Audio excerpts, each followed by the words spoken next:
बिस्मिल्लाहिर्रहमानिर्रहीम। अस्सलाम वालेकुम। आज का मेरा मौजू है उर्दू क्लास 9th में से जो हिस्सा गज़ल है उसमें गज़ल नंबर 4 पे मैं बात करूँगा। ये जो गज़ल नंबर 4 है यहाँ पर ये बहादुर शाह ज़फ़र की है और पहले मैं इसके अशार पढ़ लेता हूँ और अशार पढ़ने के बाद इसके मुश्किल अल्फाज के मानी, अशार का तर्जुमा और फिर अशार का मफ़हूम और आपकी और अशार की मुख्तसर तशरीह में आपके सामने रखूँगा। लगता नहीं है दिल मेरा उजड़े दयार में, बहादुर शाह ज़फ़र की ये बड़ी मशहूर गज़ल है। लगता नहीं है दिल मेरा उजड़े दयार में, किसकी बनी है आलमे नापायदार में। बुलबुल को बाग़बान से न सयाद से गिला, किस्मत में कैद लिखी थी फसले बहार में। इन हसरतों से कह दो कहीं और जा बसे, इतनी जगह कहाँ है दिले दागदार में। उम्रे दराज मांग के लाए थे 4 दिन, 2 आरज़ू में कट गए 2 इंतज़ार में। दिन जिंदगी के ख़त्म हुए शाम हो गई, फिला के पाँव सोएंगे कुंजे मज़ार में। और कितना है बदनसीब ज़फ़र दफन के लिए, 2 गज़ ज़मीन भी ना मिली कुए यार में। जो बहादुर शाह ज़फ़र हैं वो मुग़ल ताजदार, आखिरी मुग़ल ताजदार थे जो मुग़लिया हुकूमत है जिसकी बुनियाद यहाँ पर ज़हीरुद्दीन बाबर ने 1526 में रखी थी। तो 1526 से लेकर 1857 तक मुग़लों के जो हुक्मरान यहाँ पर आते रहे और जो उनकी अरूज व ज़वाल की दास्तान यहाँ पर चलती रही। तो बहादुर शाह ज़फ़र उस मुग़ल ताजदार के आखिरी हुक्मरान हैं। जब यहाँ पे 1857 में जंग अजीम के बाद अंग्रेज़ों ने जब कब्ज़ा कर लिया तो उस वक्त बहादुर शाह ज़फ़र ही यहाँ पर हाकिम थे। फिर बहादुर शाह ज़फ़र को यहाँ से गिरफ़्तार किया गया और फिर उन्हें जज़ीरा इंडोमान में, जिसे काले पानी की सरज़मीन भी कहा जाता था, वहाँ पर उन्हें जिला वतन कर दिया गया। और जो जज़ीरा इंडोमान था उस वक्त वो आज के अंग्रेज़ों के लिए जिस तरह आज काबुल का बिग्राम जेल है या क्यूबा का ग्वांतानामो बे है, कि जितने भी उस वक्त के ख़तरनाक कैदी होते थे जिनको अंग्रेज़ दहशतगर्द समझते थे या अपने दुश्मन समझते थे या अपने मुखालिफ समझते थे, उन्हें फिर वहाँ पर रंगून में कैद कर दिया जाता था और वहीं जिला वतनी की हालत में वो वहाँ से इस दुनिया से रुखसत भी हो जाते थे। बहादुर शाह ज़फ़र भी उनमें से एक हुक्मरान थे, एक कैदी थे। और फिर वहीं पे कहा जाता है, तारीख़ हमें ये बताती है कि बहादुर शाह ज़फ़र के बेटों के भी सर काट के वहाँ रंगून में ही बादशाह के सामने पेश किए गए। और तारीख भी हमें ये भी बताती है, या जिसका ये गालिब इम्कान है कि ये गज़ल भी बहादुर शाह ज़फ़र ने वहाँ पे ही लिखी थी। बहादुर शाह ज़फ़र की गज़लों के आप 2 अदवार कह सकते हैं। एक जब वो बादशाह थे, यहाँ पे हुक्मरान थे, वो उनकी गज़लें हैं, और दूसरा उनका वो दौर है जो 1857 से लेके 1862 तक है कि जब वो रंगून में कैद थे। तो जाहिर है जब आप रंगून में हैं और कैद तन्हाई में हैं और जिला वतन हैं तो वहाँ पर आपके दिल पर जो गुज़रती है वही आप रकम करते रहे होंगे। जिस तरह किसी शायर ने क्या खूब कहा था कि हम परवरिश लोहो कलम करते रहेंगे, जो दिल पर गुज़रती है वो रकम करते रहेंगे। लगता नहीं है दिल मेरा उजड़े दयार में। अब यहाँ पे ये जो सारी गज़ल है ये बहादुर शाह ज़फ़र ने अपने माजी की याद में लिखी है, जो उनकी हुक्मरानी का दौर था और जब वो हिंदुस्तान में आखिरी मुग़ल ताजदार थे। वो यादें उनके ज़हन में हर वक्त रहीं और बहादुर शाह ज़फ़र ने ये गज़ल उन्हीं यादों में खो के लिखी है कि लगता नहीं है दिल मेरा उजड़े दयार में। तो बहादुर शाह ज़फ़र कहते हैं ये जो मेरा दयार है, ये जो मेरा हिंदुस्तान है, ये जो मेरा दिल्ली है, जहाँ मेरा तख्त ताज हुआ करता था, ये अब उजड़ गया है, मस्मार हो गया है, अंग्रेज़ों ने यहाँ पर कब्ज़ा कर लिया है। तो शायर कहता है कि अब यहाँ पर इस उजड़े हुए दयार में, इस उजड़े हुए इलाके में मेरा दिल नहीं लगता। आम सी बात है, ये किसी के साथ भी इस तरह अगर हुआ होता हो तो वो भी यही कहेगा कि लगता नहीं है दिल मेरा उजड़े दयार में। किसकी बनी है आलम नापायदार में? आलम नापायदार फानी दुनिया को कहा जाता है। तो शायर ये कहता है कि क्योंकि ये दुनिया फानी है, फिर वो अपने आप को तसल्ली देता है कि जब ये दुनिया फानी है, हर एक ने इस दुनिया से चले जाना है। यहाँ पर हर अरूज के बाद ज़वाल मौजूद है और हर ज़वाल के बाद अरूज मौजूद है, और मौत और ज़िंदगी के बाद मौत भी मौजूद है। तो लिहाजा हर एक ने जब इस दुनिया से जाना है, एक शायर ने क्या खूब कहा था कि जान लेने ही की हिकमत में तरक्की देखी, मौत के रोकने वाला कोई पैदा ना हुआ। तो क्योंकि सब ने इस दुनिया से जाना है, तो आखिर पे शायर अपने आप को तसल्ली देता है कि मेरा इस उजड़े दयार में दिल नहीं लगता, क्योंकि ये दुनिया नापायदार है। इस दुनिया में से हर किसी ने ज़रूर न ज़रूर जाना है, तो यहाँ पर किसी की नहीं बनती भी, हर एक ने ये ठिकाना छोड़ना है। एक शायर ने बड़े खूबसूरत अंदाज में कहा था कि जहाँ में आके जमा मालो सर करते रहे और एक कफन की खातिर इतना सफ़र करते रहे। बल्कि एक पंजाबी का एक बड़ा खूबसूरत शेर है कि अदम जहाँ तू नंगे पिंडे आंदे इस जहाने, एक कफन की खातिर बंदा किन्ना पैंडा करता है। तो आखिर पे फिर इंसान के साथ एक कफन ही उसके साथ जाता है। तो बड़ी आसान सी सादा सी शायर ने बात की है कि लगता नहीं है दिल मेरा उजड़े दयार में, कि ये दयार उजड़ गया है, तो अब यहाँ पर मेरा दिल नहीं लगता। फिर वो कहता है क्योंकि इस दुनिया में किसी की नहीं बनती, हर एक ने इस दुनिया को छोड़ जाना है। बुलबुल को बागबान से न सयाद से गिला, किस्मत में कैद लिखी थी फसले बहार में। अब यहाँ पर शायर अपने आप को बुलबुल कहता है और पूरे हिंदुस्तान को एक बाग से तशबीह देता है।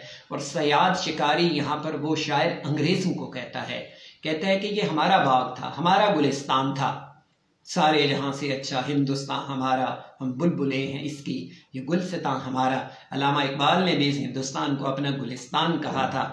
तो बहादुर शाह जफर भी यही कहते हैं कि बुलबुल को बागबान से न सयाद से गिला, कि मैं एक बुलबुल हूँ जिसे कैदे तन्हाई में रख दिया गया है, लेकिन मुझे यहाँ तो बागबानों से कोई गिला है जो इस बाग की परवरिश करने वाले थे हिंदुस्तान की, और ना ही मुझे उन सयादों से गिला है, उन अंग्रेज़ों से जिन्होंने यहाँ पर आके कब्जा कर लिया है।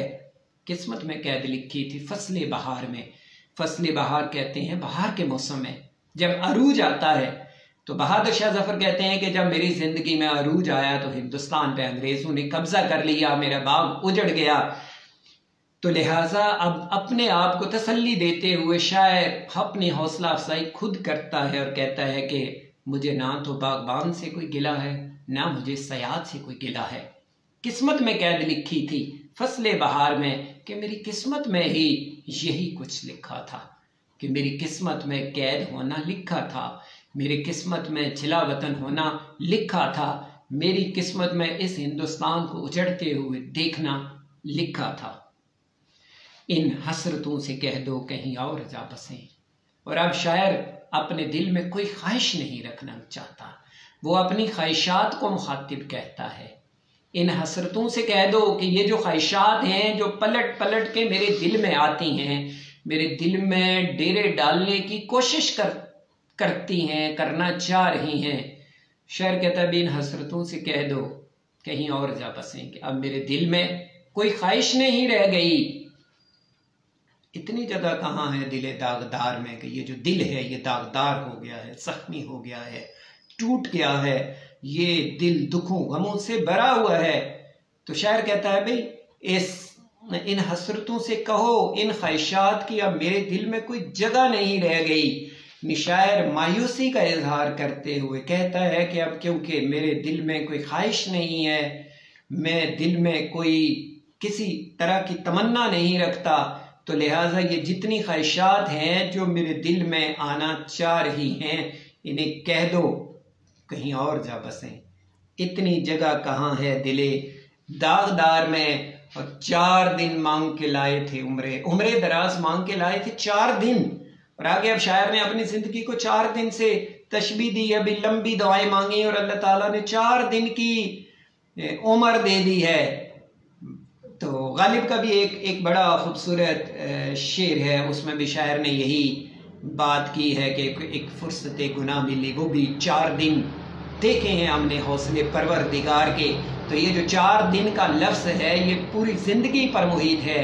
एक मुहावरा भी है कि 4 दिन की चांदनी फिर अंधेरी रात है। तो लिहाजा जब 4 का लफ्ज़ इस्तेमाल होता है तो इससे मुराद सारी जिंदगी ली जाती है कि उम्र दराज मांग के लाए थे। 4 दिन भी 4 दिन की तो जिंदगी मिली थी, 2 आरज़ू में कट गए, 2 इंतजार में। तो होता यह है कि बंदा अपनी आधी जिंदगी में तो आरज़ुएं जमा करता रहता है, कि अपने लिए ख्वाहिशात जमा करता है, प्लानिंग करता है, सोचता है, अपने जहन में आइडियाज बनाता रहता है। आधी जिंदगी इन कामों में गुजर जाती है और फिर जो बाकी जिंदगी है अपनी उन ख्वाहिशात को फुलफिल करने में गुजर जाती है, उन ख्वाहिशात को मुकम्मल करने में गुजर जाती है, उन आरज़ुओं की तकमील में गुजर जाती है।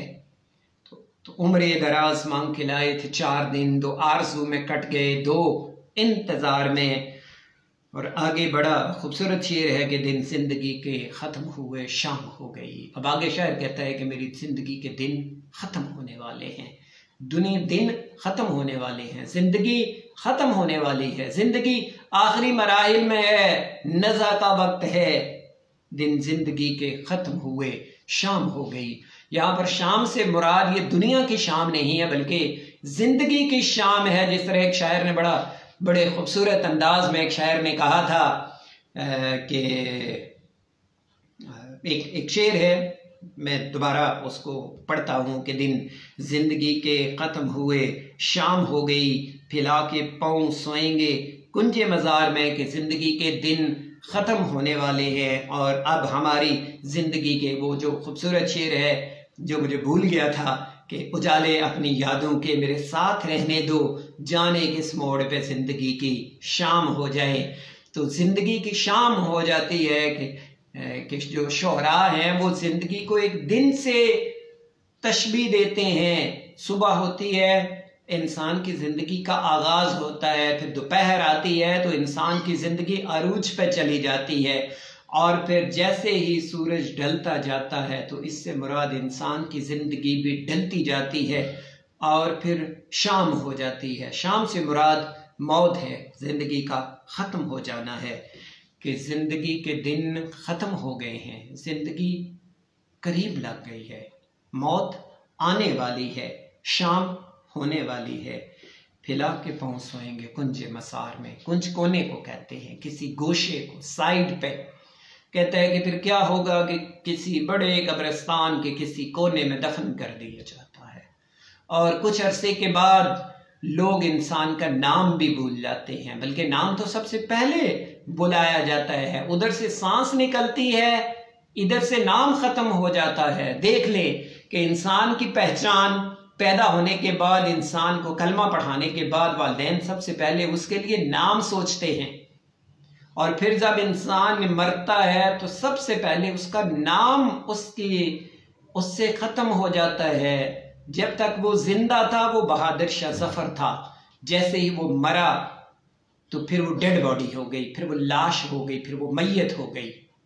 इंसान जब जिंदा होता है तो लोग उसे शाहिद कह के पुकारते हैं, शाहिद है, शाहिद को बुला लो, शाहिद को खाना दे दो।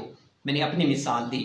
और जैसे ही सांस निकलती है, रूह मुसाफिर हो जाती है, तो कहा जाता है कि मैयत का रुख किबला की तरफ कर दो, मैयत की टांगें लंबी कर दो, मैयत के कफन दफन का इंतजाम कर दो, मैयत के लिए कब्र खोदो, मैयत को कब्र में रख दो। फिर वो लाश बन जाती है। फिला के पाँव सोएंगे कुंजे मसार में, फिर वो कब्र के किसी कोने में उसको रख दिया जाता है और फिर आहिस्ता आहिस्ता पहले उसका नाम ख़त्म होता है, फिर लोग उसको भूलने लग जाते हैं और करते करते आखिर में उसकी कब्र का निशान भी मिट जाता है। न गोरे सिकंदर नहा कब्रदारा, न गोरे सिकंदर न है कब्रदारा, मिटे नामियों के निशान कैसे कैसे, कि बड़े बड़े जो नामी गिरामी थे आज उनके नामो निशान मिट गए हैं। तो बहादुर शाह जफर भी अपने बारे में यही कहता है कि दिन जिंदगी के ख़त्म हुए शाम हो गई, पिला के पाँव सोएंगे कुंजे मज़ार में, कि शाम हो गई है और हाबे मज़ार के किसी कोने में हम भी सो जाएंगे, मुझे भी कब्र के किसी कोने में रख दिया जाएगा। और कितना है बदनसीब सफ़र दफन के लिए। और आगे शायर ने अपने वो दिली अरमान, वो जज्बात का इजहार किया कि वो पूरे हिंदुस्तान का बादशाह था, पूरे हिंदुस्तान का बादशाह था। पूरे हिंदुस्तान में जहाँ पे आज इंडिया, पाकिस्तान, बांग्लादेश 3 बड़े ममालिक हैं और जिनकी मिला के आबादी तकरीबन 2 अरब के करीब जाके बनती है। उस वक्त को आबादी तो कम थी लेकिन एरिया इतना ही था, रकबा इतना ही था।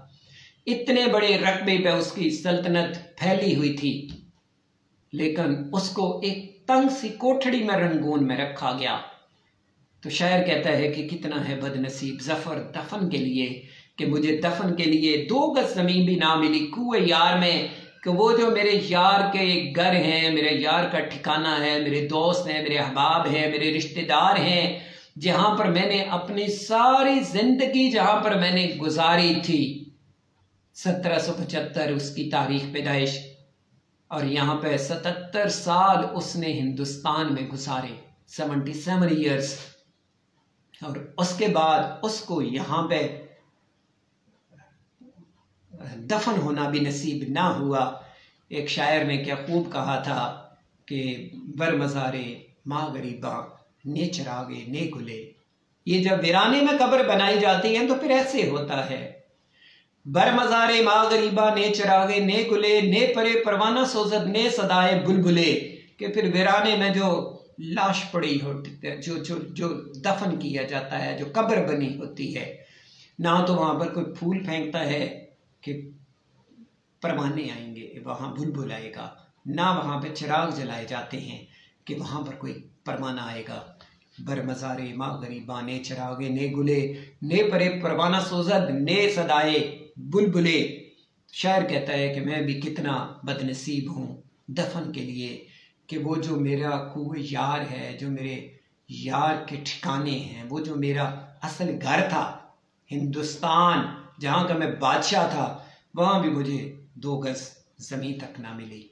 तो ये थी बहादुर शाह ज़फ़र की बड़ी खूबसूरत और मशहूर गज़ल, जिसको मैंने अपने मुख्तसर अंदाज में उसका तर्जुमा, उसके मुश्किल अल्फाज के मानी, उसका मफ़हूम और उसकी तशरीह आपके सामने रखी। मुझे उम्मीद है कि मेरा लेक्चर अच्छी तरह आप समझ गए होंगे और बहादुर शाह ज़फ़र और उसकी गज़ल को भी अच्छे अंदाज में समझ गए होंगे।